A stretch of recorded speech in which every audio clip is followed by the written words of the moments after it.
Audio Jungle. Posisi kamu di hadapan Nabi Muhammad mirip dengan posisi Nabi Muhammad di dalam hatimu.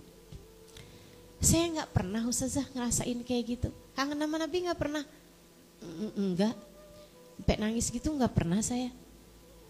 Kalau begitu tangisilah dirimu sebelum kamu menangis di akhirat nanti. Tangisilah keadaanmu yang seperti itu.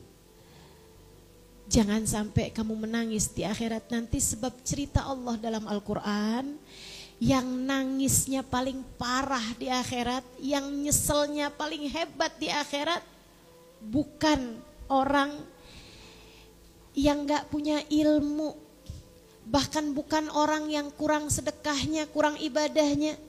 Yang paling nyesel di akhirat adalah yang gak bisa barengan sama Nabi Muhammad. A'udzubillahi minasyaitonirrajim. Yauma ya'addu dzalimu ala yadayhi. Ada hari kata Allah di mana orang-orang zalim menggigit-gigiti kedua tangannya sampai siku dari menyesalnya. Digigit-gigitin jadi nyesel banget, berdarah-darah teman-teman.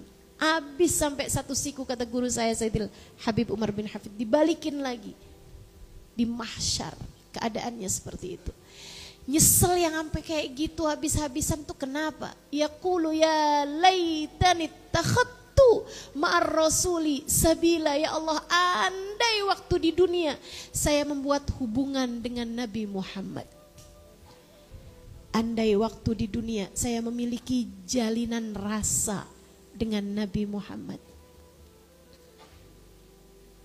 Andai waktu di dunia saya memiliki jalinan rasa dengan Nabi Muhammad. Fakta bahwa Nabi Muhammad secara jasad sudah tak ada lagi di atas muka bumi ini. Ini fakta yang tidak bisa kita ubah. Akan tetapi rasa bahwa kita adalah umatnya Nabi Muhammad, dan bahwa Nabi Muhammad sangat menyayangi kita. Cinta di dalam hati kita adalah soal rasa. Itu tergantung dari bagaimana kamu mengolahnya. Fakta tak ada yang bisa kita ubah.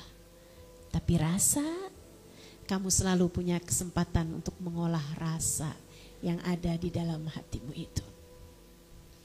Menjelang kepada kita bulan Rabiul Awal. Teman-teman, guru saya bilang, Habib Umar bin Hafid, beliau mengatakan bulan Rabiul Awal adalah bulan yang paling enak buat mendekatkan seseorang kepada Nabi besar Muhammad. Bulan yang paling enak buat mendekatkan seseorang kepada bagindanya Nabi besar Muhammad sallallahu alaihi wasallam. Kamu pengen dekat sama Nabi Muhammad, Rabiul Awal adalah bulannya. Rabiul Awal adalah waktunya. Rabi' aqbal alaina, marhaban bir Rabi'. Rabi'una dzikruh manjahuh ladallah wasi'. Rabiul Awal, Rabiul Tsani segera menjelang kepada kita. Rabi' adalah bulan yang akan membuat kita mengenang seseorang yang memiliki derajat yang sangat tinggi di sisi Allah Subhanahu wa taala. Baginda kita Nabi besar Muhammad. Enak deketin Nabi Muhammad di bulan Rabiul Awal. Langkahnya cepat. Enak mendekat kepada Nabi Muhammad di bulan Rabiul Awal. Pintunya kebuka. Enak. Nabinya insya Allah ada. Jadi kalau kamu ketuk pintunya terus-terusan, sangat mungkin untuk suatu waktu nanti beliau membukakan untukmu pintu. Saudaraku sekalian yang saya muliakan, apa aja nih yang bisa kita lakukan di bulan Rabiul Awal? Yang pertama, cari tahu lebih banyak tentang Nabi Muhammad. Itu udah hukum alamnya. Itu udah hukum pasti, hukum otomatis. Siapa yang kepengen deket, pelajari lebih tentang beliau. Dengerin lebih banyak tentang Nabi Muhammad. Baca lebih banyak sejarah Nabi besar Muhammad alaihi wassalam. Di antara buku-buku yang saya tulis ada banyak tuh yang mengingatkanmu kepada Nabi Muhammad. Di antaranya Pilar Cahaya. saya tulis tentang 4 sahabat pertama yang masuk dalam agama Islam. Sayyidah Khadijah bintu Khuwailid, istri Nabi Muhammad. Sayyidina Ali bin Abi Thalib, sepupu Nabi Muhammad sekaligus mantu Nabi Muhammad. Sayyidina Zaid bin Harithah, budak Nabi Muhammad, kemudian diangkat anak oleh Nabi Muhammad. Dan juga Sayyidina Abu Bakar, sang sahabat setia Nabi besar Muhammad alaihissalam, guru cinta kita kepada baginda kita Nabi besar Muhammad. Baca di bulan-bulan Rabiul Awal, bulan yang enak buat kita cari lebih banyak, cari tahu lebih banyak tentang kisah hidupnya baginda kita Nabi Muhammad alaihissalam. Enggak kurang-kurang buku yang menuliskan tentang sejarah beliau dalam bahasa Arab ataupun dalam bahasa Indonesia. Kita gak kurang-kurang juga punya buku-buku kisah-kisah tentang para sahabat Nabi atau bahkan tentang kehidupan Nabi Muhammad alaihissalam sendiri. Cobalah baca lebih banyak, cobalah dengarkan kajian-kajian tentang kehidupan Nabi Muhammad alaihissalam. Lebih banyak dengar, lebih banyak terasa. Sebab tulisan atau kajian jika disampaikan dengan rasa akan menimbulkan rasa juga. Cobain. Itu yang pertama.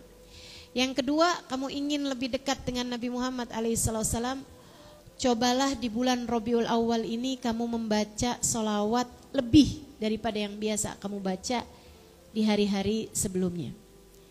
Misalnya, kamu pastikan setiap hari baca sholawat Nabi Muhammad 300 kali selama Rabiul Awal, atau bahkan 1000 kali selama Rabiul Awal tiap hari misalnya. Atau bahkan tiap habis sholat deh, misalnya 10 kali tiap habis sholat, berarti 50 kali dalam sehari semalam.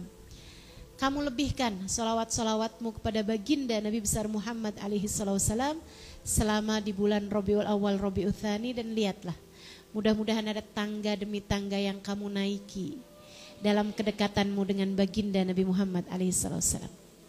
Kemudian yang ketiga, kalau kamu pengen lebih dekat lagi sama Nabi Muhammad di bulan Rabiul Awal ini, cara pendekatannya dengan kamu memeriksa lagi sunnah-sunnahnya Nabi Muhammad SAW dalam kehidupanmu yang mungkin selama ini ada banyak sunnah-sunnahnya Nabi yang terlantar, yang tidak kamu perhatikan, yang tidak terjaga, tidak terpelihara dalam kehidupan kita. Saya tidak sedang berbicara tentang sunnahnya Nabi Muhammad SAW yang besar-besar.